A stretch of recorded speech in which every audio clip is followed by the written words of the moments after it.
आज हम आपको लाए हैं भगवान राम जी के 14 वर्ष के वनवास के समय में, जिसमें 12 वर्ष प्रभु राम ने चित्रकूट में माता सीता जी एवं लक्ष्मण जी के साथ व्यतीत किए, जहां पर माता गोदावरी का तट भी विराजमान है। यहां पर प्रभु राम और सीता स्नान ध्यान करते थे। मां गुप्त गोदावरी की बहुत विशेष गुफाएं भी विराजमान हैं।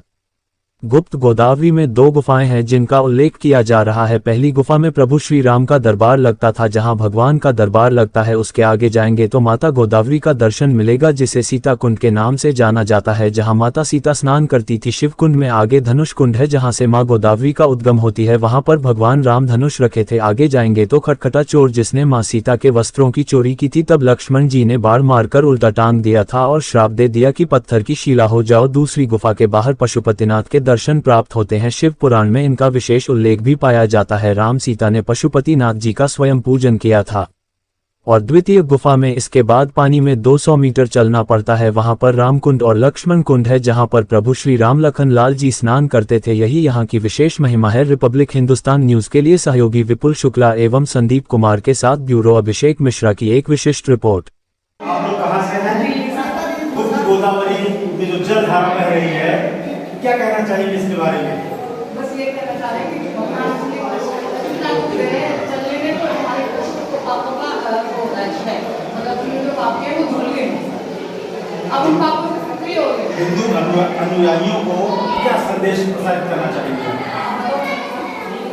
हर हिंदू सनातनी को आना चाहिए, ऐसे मुस्लिम भी जरूर से जरूर आना चाहिए, जिससे हमारे और अपने परिवार के सारे कर्मों का उद्धार हो, पितरों का उद्धार हो। जय जय श्री राम।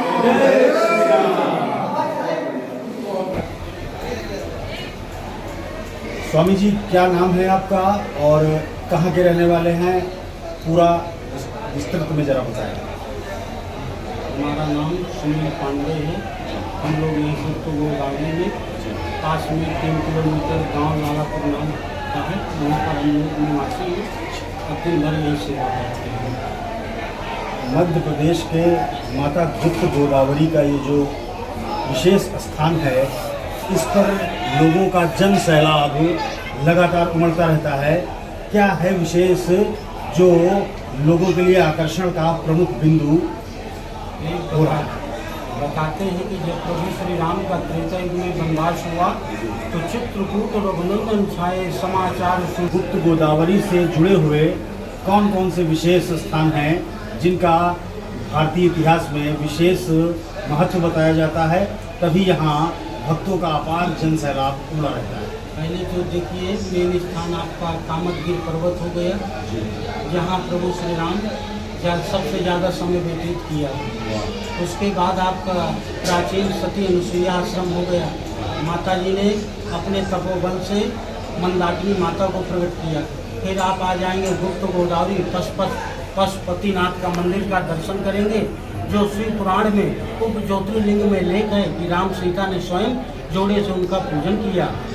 और वहीं पर आप जाएंगे स्फटिक शिला, जहाँ प्रभु श्री राम सबसे पहले आकर, जो आप जयंत नाम का राक्षस बोलते, इंद्र का पुत्र जयंत, जब माता जी के पैर में चोट मारा था तो प्रभु श्री राम ने एक सील का बाण उसके पीछे छोड़ दिया था, जिसने तीनों लोग घूमने के बाद भगवान शिव के कहने पर कि अगर क्षमा केवल प्रभु श्री राम ही कर सकते, तो उनके चरणों में आ गिरा जयंत और प्रभु श्री राम से विनय किया, माता जी से विनय किया। तो माता जी ने और प्रभु श्री राम ने उसकी विनय स्वीकार करके उसकी एक आंख फोड़ के उसको छोड़ दिया।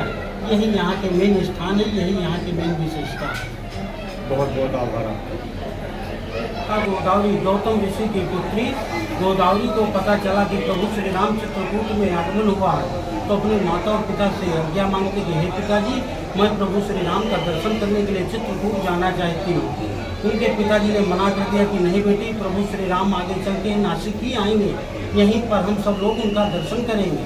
उनका धैर्य धारण नहीं हुआ।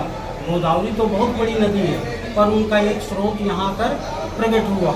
जब प्रकट हुआ, प्रभु श्री राम का दर्शन किया, उनके चरणों का रजपान किया, तो प्रभु श्री राम से वरदान मांगते कि हे प्रभु श्री राम, मैं जिस प्रकार से आई हूँ उसी प्रकार यहाँ से मुझे गुप्त कर दिया जाए, मेरा भेद खुलने ना पाए। तो ये कुंडों के बाहर जल सोकर जाता, फिर धरती में समा जाता है। यही प्रकट यही गुप्त, इसलिए आश्रम का नाम गुप्त गोदावरी पड़ गया। आप लोग यहाँ की मेन विशेषताएँ 2 गुफाएँ हैं। अद्वितीय जो कि नेचुरल है, 33 कोटि देवशिल्पी विश्वकर्मा भगवान ने बनाया था। प्रथम एक मंदिर गुफा राखे रुचिर बनाए और राम कृपा निधि कच्छों के दिन वास करेंगे आए। भगवान इधर आकर कुछ दिन ठहरेंगे। इन गुफाओं की मेन विशेषता है वातानुकूलित गुफाएं हैं। ठंड में आएंगे तो गर्म रहेगा, गर्मी में आएंगे तो ठंडा रहेगा। और प्रभु श्री राम के समय ये जो गुफाओं का पत्थर देख रहे हैं, लाइट का प्रकाश पत्थर देते थे। तो एकदम नेचुरल गुफाएं हैं। इनके दर्शन करने के लिए लोगों की आस्था जैसे